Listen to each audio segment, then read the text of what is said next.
I saw this, The Punisher '94, and this Frank Terran cover reminded me so much of some of Frank Miller's work on the Chris Claremont Wolverine mini, and a lot of Sam Keith, either his Marvel Comics Presents or the Max.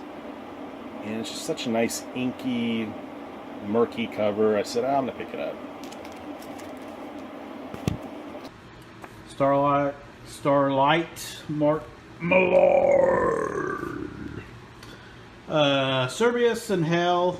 But a cool little comic. More Starlight. Jason Conquers America. Look like a really cool looking comic. But do you know what? You should just drop that. I've dropped it. For my Paulus love. Because you picked up that first issue in an island underneath the shutter of that shop that was closed. That's it, yeah. A little bit of a... But... I jumped on a book that I knew was going to be hot, and don't get me wrong, the art is absolutely superb. The story, though, they've like made up their own language. Yeah. Hello, lickety split it. My name is Boney Gmuck. And I'm like, dude, I got enough comics going on without you making up your stupid own language. Or pick, you know, sometimes the origins of a new language are fantastic, but it's not always going to work, is it? No, and it's part of like nearly 15 comics a month, and I'm like, right, what's going on? Right, so it's gone. It's gone. So we've got a whole arc of this. Will I sell it? No, probably not. It'll stay in the shed forever. Stay in the shed forever. That was it for Image. Like you're looking at it at the same time I'm looking at it. I flipped to it real quick, and I set it aside. I said I'll have to show a video of this, but I'm looking at it really detailed along with you.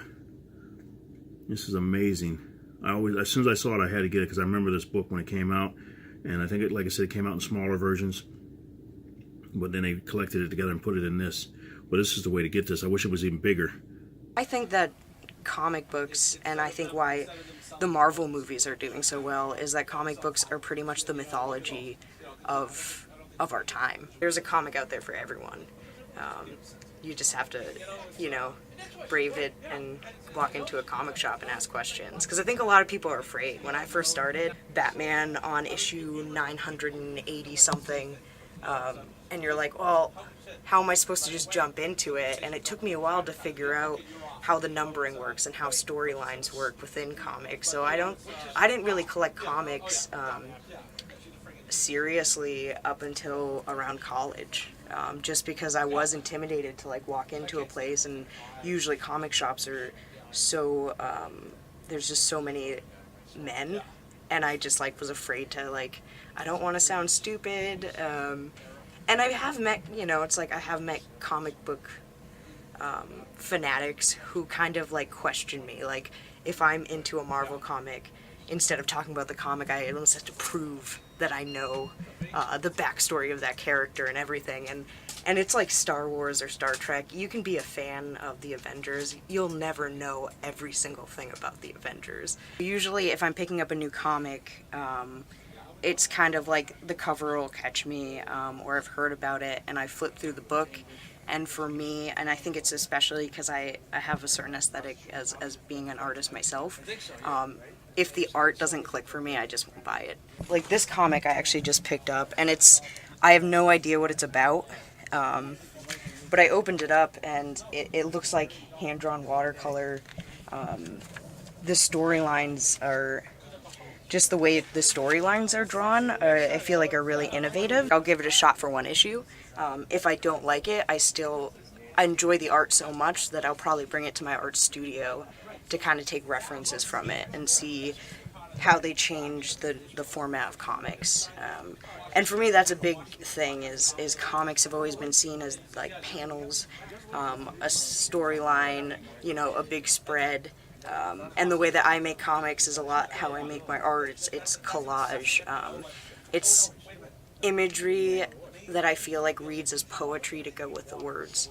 I got aware of American publications. I know that was, you know, one of the craziest times ever that I experienced in my life, because that whole new different world opened in front of my eyes. Something that I had never been aware of before.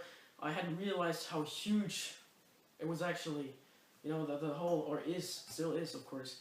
And the output is enormous. the variety is enormous, incredible, and there's never going to be enough time to check out everything. You neither have the money nor the time to check out everything, but still, you know, I think the right term, the term that I'm looking for, and that matches, or I would generalize it. I think that counts for every collector out there, for every reader, maybe even. It's overwhelming. So my rule was always, like, if it was me and Melanie traveling, my wife, I would tell my brother, I'm like, something happens to us, you sell all my shit, you make sure my kids go to college and well taken care of. And I've had a serious conversation, like, I am dead serious about that. So, Sure. I think, I started thinking about this, because I do have a lot of stuff, and I wonder if one day it will be enough, and then I'm like, okay, well, one day I actually want to sell this stuff before I go, or give it, like, unless my kids are into it, right? There was a friend of mine, he got buried with Giant Size X-Men 1, and I always thought that was interesting because, like, that's what his wife put on in his grave, right? Mm-hmm. And I'm like, man, I don't have that issue. And